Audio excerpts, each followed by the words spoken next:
Assalamualaikum warahmatullahi wabarakatuh. Perkenalkan, nama saya Muhsin Alnas. Saya dosen di Laboratorium Biokimia Nutrisi Fakultas Peternakan UGM. Jadi teman-teman akan melakukan praktikum dari materi mikrobiologi dasar, yaitu pertumbuhan mikroorganisme. Teman-teman nanti akan mempelajari apa itu pertumbuhan mikroorganisme, kemudian fase-fase pertumbuhan itu seperti apa, metode-metode yang digunakan dalam mengukur pertumbuhan mikroorganisme, dan terakhir adalah faktor-faktor yang mempengaruhi pertumbuhan mikroorganisme. Jadi kalau pertumbuhan sendiri tentu teman-teman pasti tahu ya, bertambahnya sel atau bertambahnya populasi dalam suatu organisme atau mikroorganisme itu merupakan pertumbuhan dari mikroorganisme tersebut. Jadi semua satu menjadi dua itu bertumbuh kalau mikroorganisme loh ya. Kalau orang itu kan dari kecil kemudian menjadi besar. Nah, kalau mikroorganisme ini berbeda gitu. Jadi mikroorganisme itu dari satu menjadi dua, dua menjadi empat, seperti itu. Atau bisa juga di jamur juga sama seperti itu, pertumbuhannya spora, bertambahnya spora itu bertumbuh kayak gitu. Nah, itu pertumbuhan. Kemudian fase-fase pertumbuhan. Nah, kalau teman-teman di kelas atau beberapa materi pasti tahu bagaimana fase pertumbuhan dari mikroorganisme ya, bakteri kemudian jamur itu seperti apa. Nah, kalau di bakteri sendiri pertumbuhan itu kan dimulai dari fase adaptasi atau fase persiapan, di mana dia itu mulai beradaptasi dengan lingkungan seperti itu. Kemudian setelah fase adaptasi dia masuk di fase lag. Nah, fase lag itu adalah fase di mana bakteri atau mikroorganisme itu sudah bisa memanfaatkan nutrien di dalam lingkungan itu secara baik. Kemudian ditambah dengan adanya dia memang sudah adaptasi baik dengan lingkungan, sehingga proses dalam tubuh dapat terjadi secara optimal dan dia dapat bertumbuh. Nah, setelah fase lag itu kemudian dilanjutkan fase log, yaitu fase stationary atau fase di mana memang antara tidak lagi tumbuh karena mungkin nutrien sudah dimanfaatkan secara total, sehingga pertumbuhan tidak lagi terjadi, sangat sedikit sekali terjadi pertumbuhan.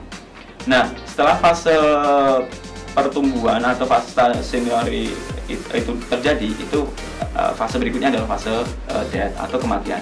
Nah, fase kematian itu ditandai dengan populasi itu turun jumlahnya. Kenapa? Karena memang sudah tidak ada pertumbuhan, kemudian nutrien sudah habis, dan ada beberapa senyawa yang bersifat toksik sehingga sudah terjadi penurunan pertumbuhan. Nah, itulah adalah fase-fase pertumbuhan mikroorganisme. Jadi simpel sebenarnya, dan teman-teman mudah mengingatnya, yaitu adaptasi, lag, log atau stationary, dan kemudian dilanjutkan fase death atau kematian. Jadi sangat simpel. Jadi teman-teman jangan lupa itu ya gitu. Jadi itu sangat pelajaran paling sederhana dalam mikroorganisme, pertumbuhan mikroorganisme.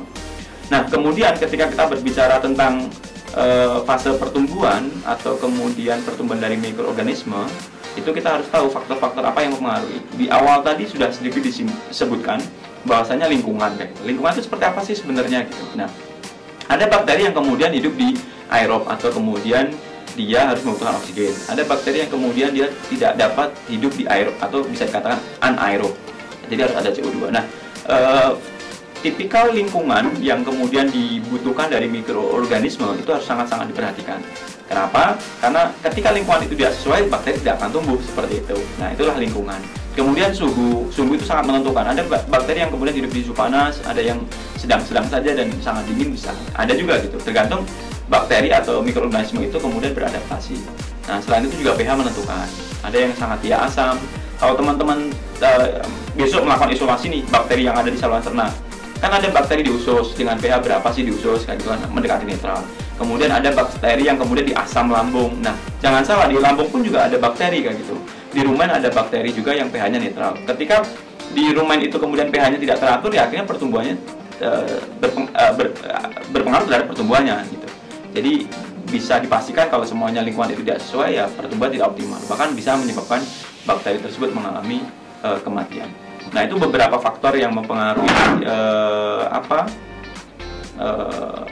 pertumbuhan dari bakteri kayak gitu. Jadi teman-teman ingat apa itu pertumbuhan, kemudian fase pertumbuhan, dan tentunya faktor yang mempengaruhi pertumbuhan dari mikroorganismenya. Fase terakhir adalah yang akan dilakukan teman-teman itu adalah bagaimana cara mengukur pertumbuhan bakteri seperti itu.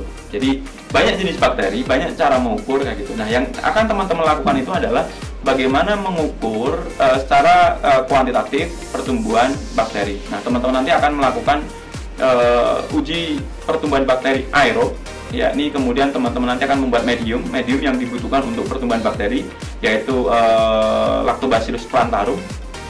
Teman-teman nanti akan menggunakan media cair, kemudian bakteri itu tumbuhkan dalam media itu, kemudian nanti fase pertumbuhan itu akan diukur. Nah, cara mengukurnya gimana? Nanti teman-teman akan mengukur dengan OD atau optical density, yakni pertumbuhan dari bakteri itu dihitung per jamnya berapa, kemudian nanti dihitung pakai spektro. Nah, teman-teman akan tahu nanti fase pertumbuhannya itu seperti apa. Oh, fase adaptasi seperti apa, kemudian fase lag itu di jam berapa, stasioneri di jam berapa, dan kemudian fase dead itu di jam berapa. Nah, sehingga teman-teman secara teori, teman-teman akan mengetahui apa itu pertumbuhan, kemudian fase pertumbuhan, faktor yang mempengaruhi, karena nanti teman-teman juga akan mengetahui nutrien-nutrien yang dibutuhkan atau yang ditambahkan dalam medium itu. Nah, setelah itu teman-teman tahu cara mengukurnya seperti apa. Sehingga harapannya teman-teman tidak hanya tahu, artinya teman-teman dapat knowledge, tapi teman-teman juga dapat skill atau keterampilan kayak gitu. Ketika fase pandemi ini kemudian teman-teman hanya melihat, artinya teman-teman dapat knowledge. Nah, experience learning dalam hal ini adalah skill itu masih sedikit. Sehingga ketika nanti kemudian teman-teman memasuki fase di mana kuliah offline, teman-teman dapat main atau kemudian berkunjung di laboratorium biokimia nutrisi, sehingga dapat menguji, melakukan bagaimana menghitung pertumbuhan dari mikroorganisme. Jadi itu pengantar dari saya. Semoga teman-teman dapat mudah memahami apa itu pertumbuhan dari bakteri, apa itu fase-fase pertumbuhan bakteri atau mikroorganisme, faktor yang mempengaruhi dari pertumbuhan, dan cara menghitung dari mikroorganisme. Terima kasih, kurang lebihnya mohon maaf. Assalamualaikum warahmatullahi wabarakatuh.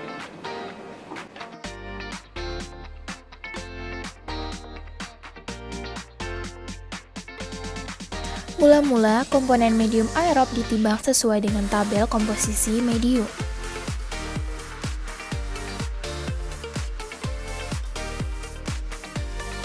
Komponen penyusun medium, kecuali glukosa, dilarutkan dengan 90 ml Aquades.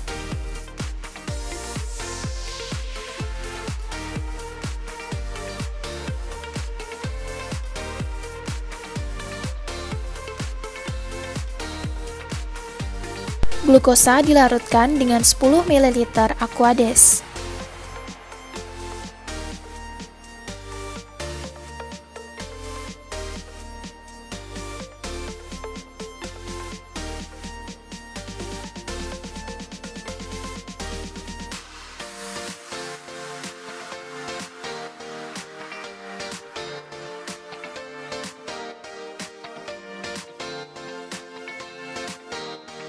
pH medium ditempatkan menjadi 6,8 sampai 7.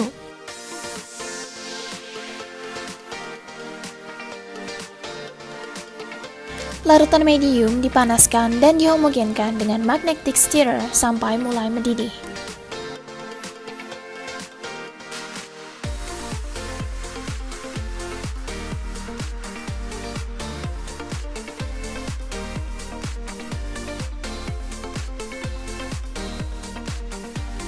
Medium dan larutan glukosa disterilkan dengan autoclave pada 15 atm 121 derajat Celcius selama 15 menit.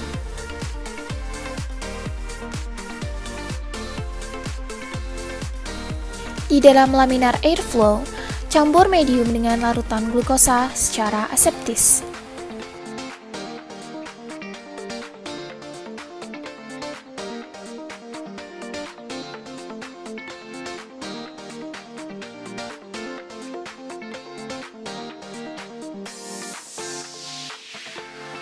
Campuran medium dan glukosa dituangkan ke dalam tabung kultur steril. Setiap tabung terisi 10 ml medium.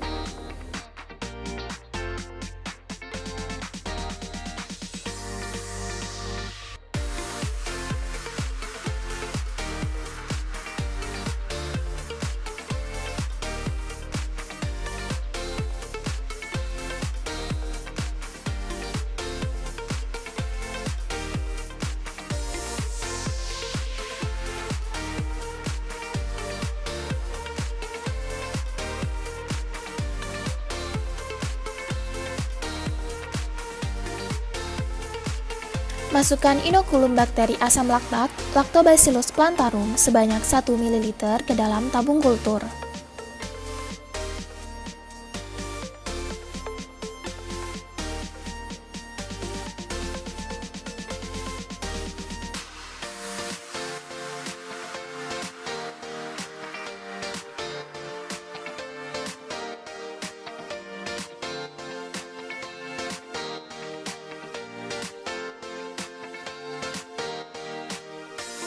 Inkubasikan sesuai suhu optimal pertumbuhan mikroorganisme.